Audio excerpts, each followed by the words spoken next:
What's the paper being published today? Today we're publishing Faulty by Design, the State of Public Service Commissioning. This paper looks at the commissioning of public services, which means the design, funding and evaluation of services in which there is a purchaser-provider split. So, for instance, where a GP is contracted to deliver healthcare. Really we're looking at today's commissioning framework before we then look at tomorrow's needs and how a new framework can meet those best. Yeah, and we're doing this by basically looking at 4 different areas. The first being outcomes-based commissioning and trying to see if we have managed to, or if the current framework has actually managed to achieve outcomes-based commissioning. Then we focus on integration and try to understand if sort of public services are sufficiently integrated to meet specifically the needs of people with complex needs. And we also look at prevention and basically try to see if the current framework allows to incentivize prevention. And finally looking at the devolution agenda and trying to see if basically sort of commissioning powers have been sufficiently devolved to local areas. And the sort of basic headline is that we haven't really managed to achieve any of these. Okay, so this is the sort of critique, this is identifying the problems then, yes. I guess, before you go on to exactly. Lay out solutions. Great. Mm-hmm. You mentioned outcome-based commissioning, which is obviously something which has been talked about for many years. Yes, indeed, since 2011 with the Open Public Services white paper. So why have we not had it?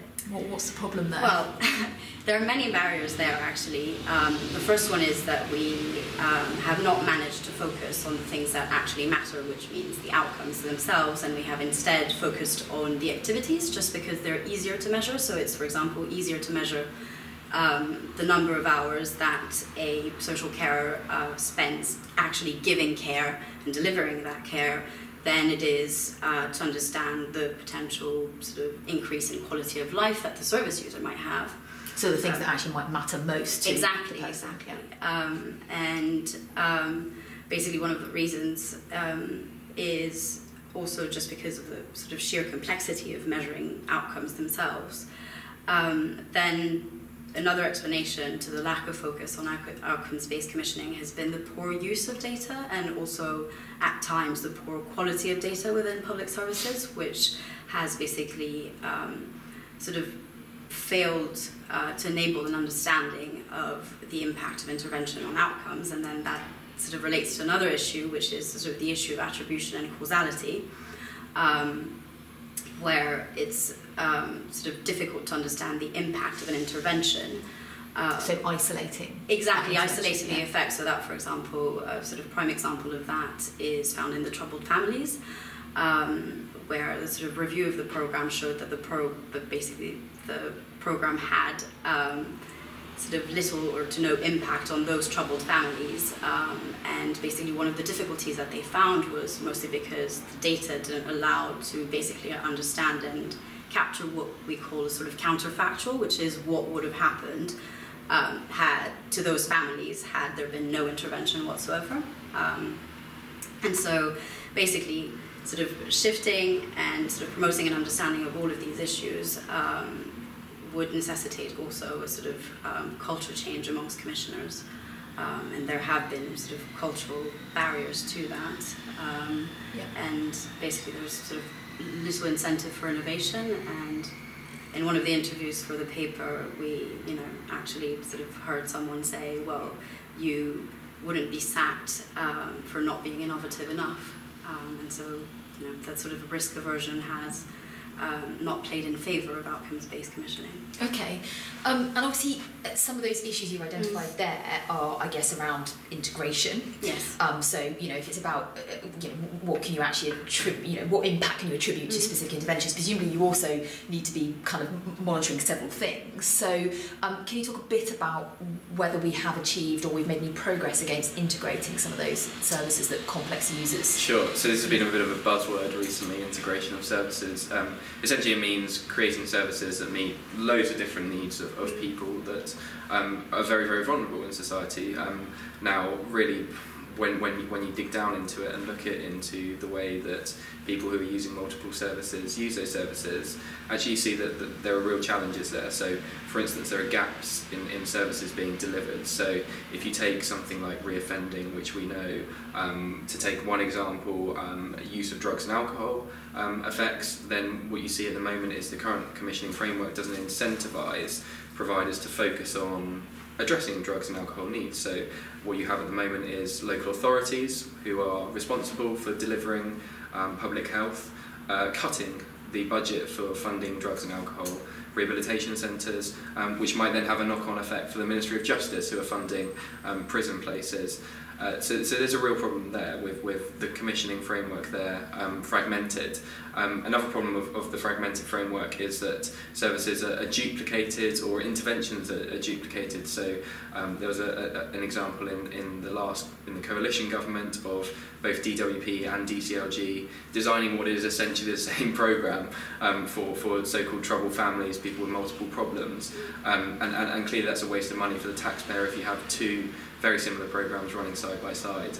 And also anyone who's used services that in different areas, so someone who's used a GP and then gone on to hospital will realise that they've then been asked to provide the same piece of information endlessly because the data and information isn't shared between the different services there. So those are two key manifestations of problems of fragmented commissioning. Yeah, and if I could add to that, sort of fragmented commissioning has also impacted the government's ability to properly commission for prevention, and basically that sort of happens within actual sort of policy areas. So, for example, the sort of division between public health and healthcare commissioning has created a sort of split of responsibility, which doesn't allow to sort of fully prevent for certain health issues, although these sort of two bodies should be working towards the same goal, and it is the same issue also across